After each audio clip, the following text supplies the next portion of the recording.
Et sachez aussi, hors sujet total, mais qu'en plus des ratons laveurs, en Bretagne, vers chez mes grands-parents, donc vers dans le Morbihan, dans le pays de Vannes, dans le pays doré et tout, il y a des kangourous qui se baladent dans la nature. Bon, pas des kangourous précisément, mais un élevage de walibi pas loin. Et en fait, il y a un walibi qui s'est échappé. Et depuis 1 an, ils n'arrivent pas à attraper ce putain de walibi en fait. Et des fois, quand tu te balades dans la forêt, tu peux croiser un kangourou du coup, en Bretagne. T'imagines, t'es en vacances en Bretagne, tu croises un kangourou, tu te dis, mais attends, mais qu'est-ce qui s'est passé là? Et c'est bizarre l'ambiance quand même. Raton laveur, je ris, nous avons des walibi autour de chez nous, échappés d'un élevage. Plus les loups qui réapparaissent en Bretagne.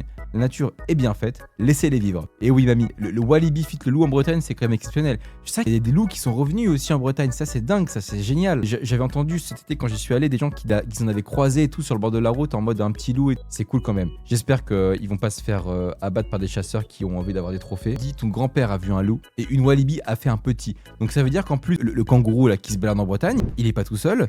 Et en plus, ils sont en train de se reproduire.